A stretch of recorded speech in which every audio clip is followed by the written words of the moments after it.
No, so like if you look, like I have an operation here, right? Yes. So let's say we shake hands. Yeah. You're like, so I was staying in another bed and breakfast, and I was having all my things stolen, and I'm like, I need help. I need you to expedite this. And he was, don't fucking come in here with your personal problems. I'm telling you, do what I say. You need to make German friends. You can't be the city. You don't tell no one. You come through me. And just kind of like pushing and shoving, and I'm like, what are you doing? Okay.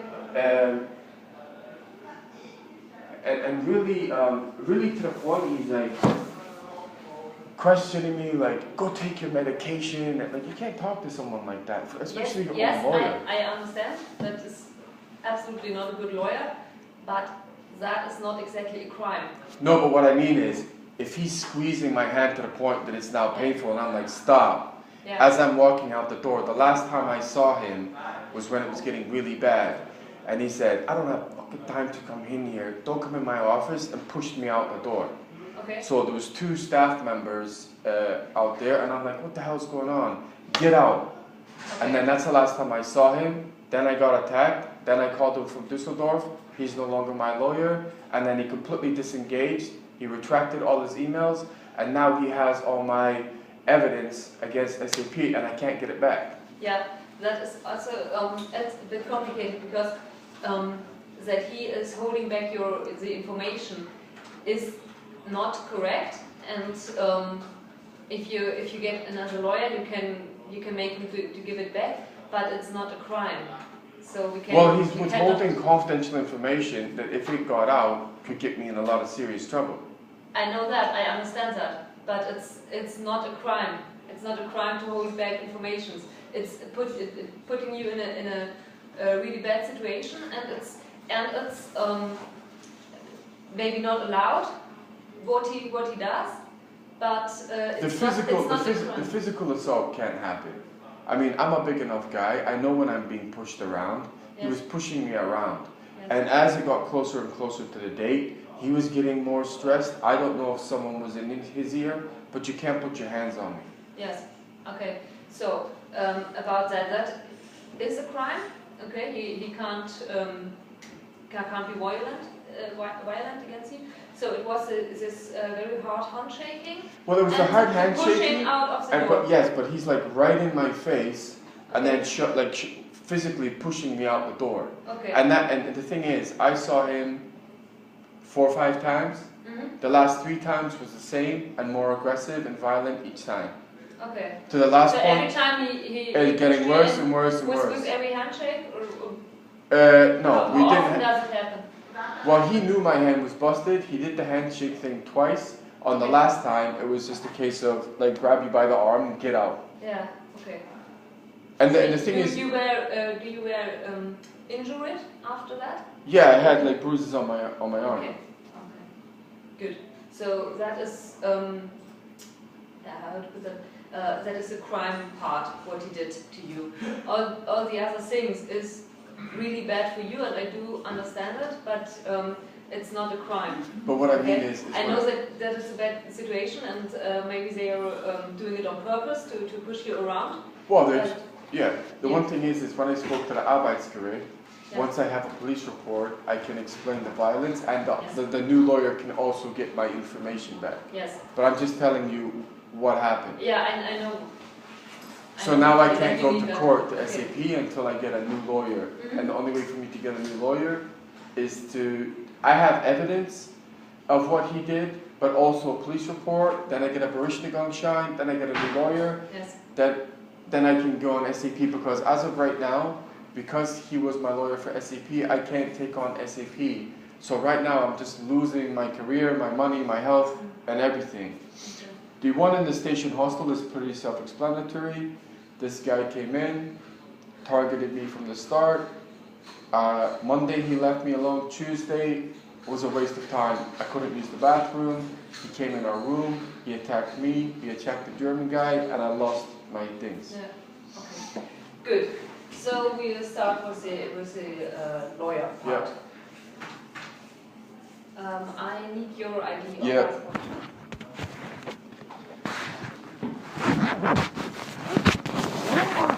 But really, I'm surviving by a whiskey. unfortunately, like I can't take much more of this.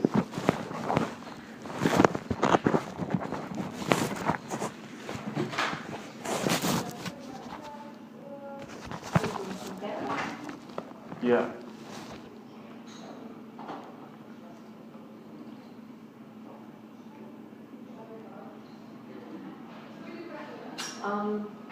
Can you tell me where it happened that your lawyer?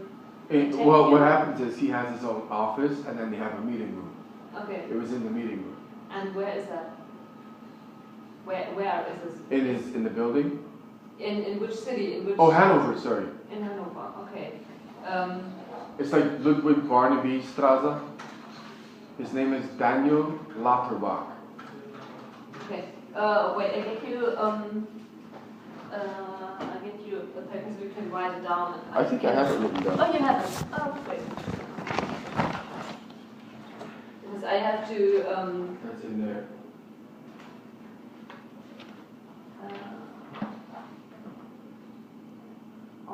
Okay, which of that is Daniel Lauterback, Ludwig Barnaby Straße, Hannover, in the middle. The street is here? Yes. I'm sorry, so this is the lawyer, Lauterbach? Yes. Okay. And Ralph Schäfen. He's the chef of that law firm. Okay. And to be honest with you, is when I joined that law firm, when I had the Berechtigungsschein, Ralph basically said, I never met them before either, that's weird them giving you a Berechtigungsschein. I said, why? He said, well, they clearly just want you to get out the country. And I was like, that's not an appropriate thing for us. I didn't say nothing. And then Daniel is a lower level lawyer. Yeah. And I can't prove it 100%, but the way that unfolded, if you went to Vegas and said, what are the odds of this happening, they would laugh at you because there's no doubt in my mind, once the engagement started happening with SAP pressurized them. No doubt in my mind.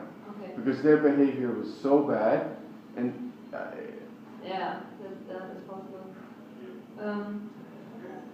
So you have the postcode there for Hanover as well, right? It's 30173. Right.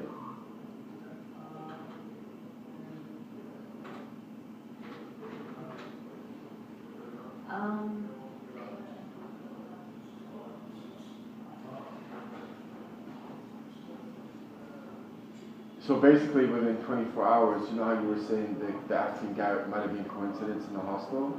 Yeah. 1 week before I go to the Arbeitsgericht in Munich, and I lost a lot of money staying in hostels, and it was almost a daily basis. My shoes would get stolen, my socks would get stolen. So this is not the first. I've been through this a lot. But what I would say is, 1 week before I go to the Arbeitsgericht in Munich, within 24 hours, my Commerce Bank got closed with my money in it, my credit card got closed that I could totally use, AOK stopped my Krankengeld, which is 2,100 euros a month. I physically got attacked, and 10 of my USBs were stolen, all within 24 hours. That's a little much, considering I'm going to court in a week to get a lot of money in compensation. Yeah. That's what I mean. Yeah. There's no way that's... So now my court cases are against AOK, SAP, Commerce Bank. And the other thing is, when I joined SAP, when all these big companies are affiliated, they made me open a Commerce Bank account. They made me join AOK. So when I had a big problem with SAP, You had a problem with the other. well, I had a problem with all three. And I'm here by myself, and I can't speak German through no fault of my own. They were supposed to send me for German lessons, so I'm really, right now, I'm in handcuffs, because I cannot do anything until one of these is resolved. Yes.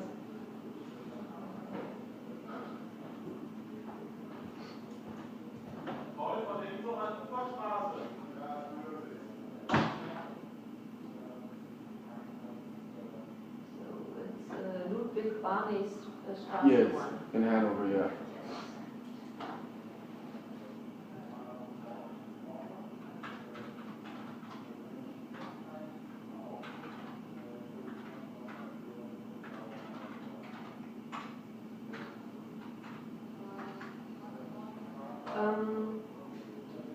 need now is the time when it happened. Is it a day or is it more? It was a collective. A collective? Yeah, because I was with him for probably 2.5, 3 months. Okay. And when at the beginning it was like, oh, I'm your best friend, let's be friends, and then it deteriorated quickly. Okay. He started demanding a lot of money. Mm. When I said, okay, my understanding that's not how the Berechtigung works, Yeah. it became more and more violent, and then it just became unworkable. Okay. And he was lying about things like, I'm not allowed to leave the city, making stupid things like, if I don't make German friends, that's part of the rule of me being your lawyer. I mean, that's not German law. No. And so his reason... It could be a good advice, but not if you put it like No, that. he was making it as, I won't be your lawyer unless you do this. So it's... But the thing is, I got hospitalized in another city. That wasn't my fault. And he said, oh, purely on the fact you're in another city, you've broken German law, therefore I'm not your lawyer. Okay.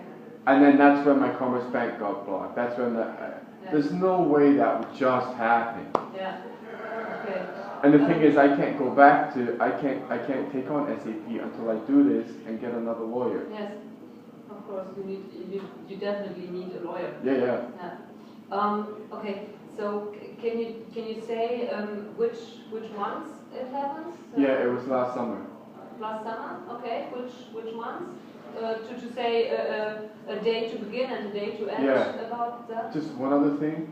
The court dates that he gave me to go to in the Arbeitsgericht in Munich, when I physically went to Munich, he gave me all the wrong dates. So if I'd have turned up, my court case would have already happened. It would have looked like I just didn't turn up. Just horrific. Yeah. So we are talking, I was with him like April, May, June, July. Okay. So I was with him probably about 4 months. May, June, July, August. And the September part, I didn't have that much engagement, but we were getting ready for the court. Mm-hmm. So at the first month, the first person I saw was Ralph. He made a really bad comment. What happened was I went to another law firm and they said, we have a conflict of interest with SAP, and then they put me to this law firm. And they said, no, we can take it on. Ralph, the chef, I told him what happened, and he said, you should never have been given a Berechtigung. I said, why? I said, I don't have any money right now. SAP has all my money. Yeah, well, we'll give it to you just if you get out of Germany. And I was like, okay. So he was going to be my lawyer. The next time I turned up, Daniel turned up. Oh, Ralph has said that he has too many emails to deal with. I'm not stupid. I know that was bullshit. Yeah. So he's like, trust me, trust me, trust me. I said, I've already been burnt by a lawyer in Munich. You got to do this properly. The first time I met him, he took everything down. He seemed to be legit. Once the engagement started with SAP, he became more and more and more violent. Okay. As in, like, he looked worried. Okay, so can you just give me a day where it started and a day where it stopped, or where you didn't see again? I mean, I'd have to check my email to get it exact, but... It's okay if it's roundabout.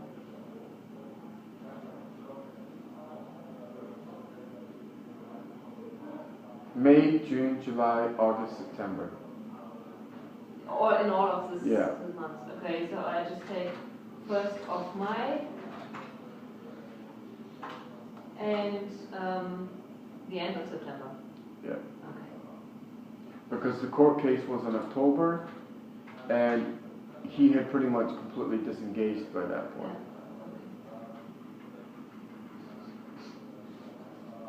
And it happened all the time at his office? Yes. I never saw him anywhere other than his office. Okay.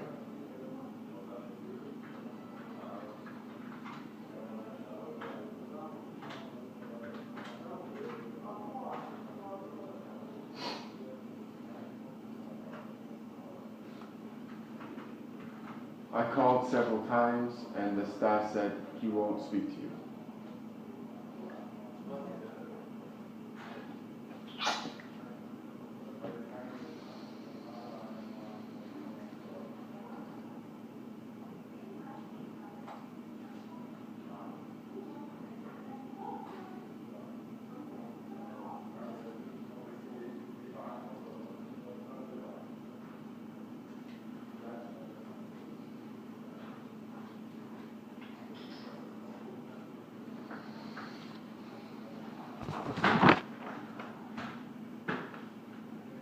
really my trade union is my only hope now. I went to Frankfurt and I told them what was happening. And I have the director of IGM because one, I can't speak German. Two, I'm getting obliterated by like 4 huge companies. And the problem is the constant stealing. I never know where it's coming from. And the constant attack of my sleep, I'm getting exhausted. Okay, but about that, I think that's just a jangle. There's nothing you can do about it. Yeah, it's in general. I think in hostels it is noisy and it is. I had an Airbnb in Hannover whilst this was happening. You tell me if you think this is normal. I went to the Hannover police and they wouldn't log it. But I paid for an expensive Airbnb. Yeah. That is a locked apartment. Yes? Yeah. You know? On my second day in that locked apartment, someone entered my Airbnb and took some of my stuff and moved all the stuff around. Not to make it blatantly look like it had been terrorized, but someone had come in there, screwed with my expensive jacket, taken some evidence, moved my stuff around in my suitcase. That's in a locked Airbnb. Now there's only two people who have access to that. One, the owner, and probably 2, the police. Yeah. So I'm just saying, I've stayed in a 5-star hotel and it's happened. Okay.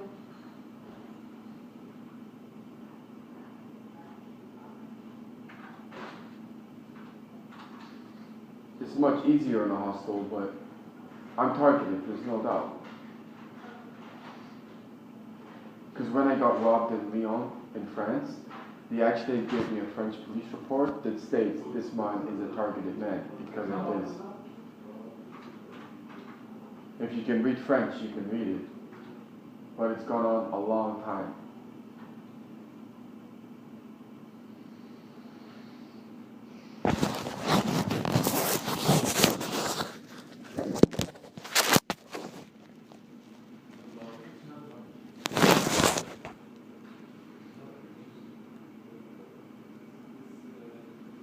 Do you have both nationalities? Yes. Okay. And your place of birth? Well, I'm Canadian. You can burn that other passport as far as I'm concerned, but I was born in the UK, yes. Ah, okay. But just to give you an idea, and this is the last thing I will say, I went to Portugal, right, just to get some rest before my court case. I've never been to Portugal before, right? I went to Porto. I took a Flixbus from Paris all the way to Porto just to relax, to get ready. I went to Blue Sox Hostel in Porto. I said, can you please look after my bags? It has vital information for my legal case. I was gone 1 hour and the staff was looking after it. When I came back, both Androids gone, SIM cards gone, a whole bag of USBs gone, clothes gone. I said, what the? You're supposed to be, there's cameras everywhere. They said, go to the police. I literally arrived in Porto, put my bags down in a country and a city I've never been. And what I'm saying is I had like 2,000 euros in my bag. Didn't take the 2,000 euros. Didn't take the SAP laptop. Didn't take my personal laptop. Took the USBs with the evidence. You're trying to tell me that's... So I went from Lyon and it happened. I went from Lyon to Porto and it happened. And I got in such an emergency because my bank card and everything got blocked when I was there. Yeah. And church and random strangers got me back to Germany. There's no way that's coincidence. Okay. About your current address, where do you live at the moment? It's well, I have a Brazilian police report now of me being attacked. So yes. this is that's my address. But okay. it's care of Herzog. So you know what care of means? No. The person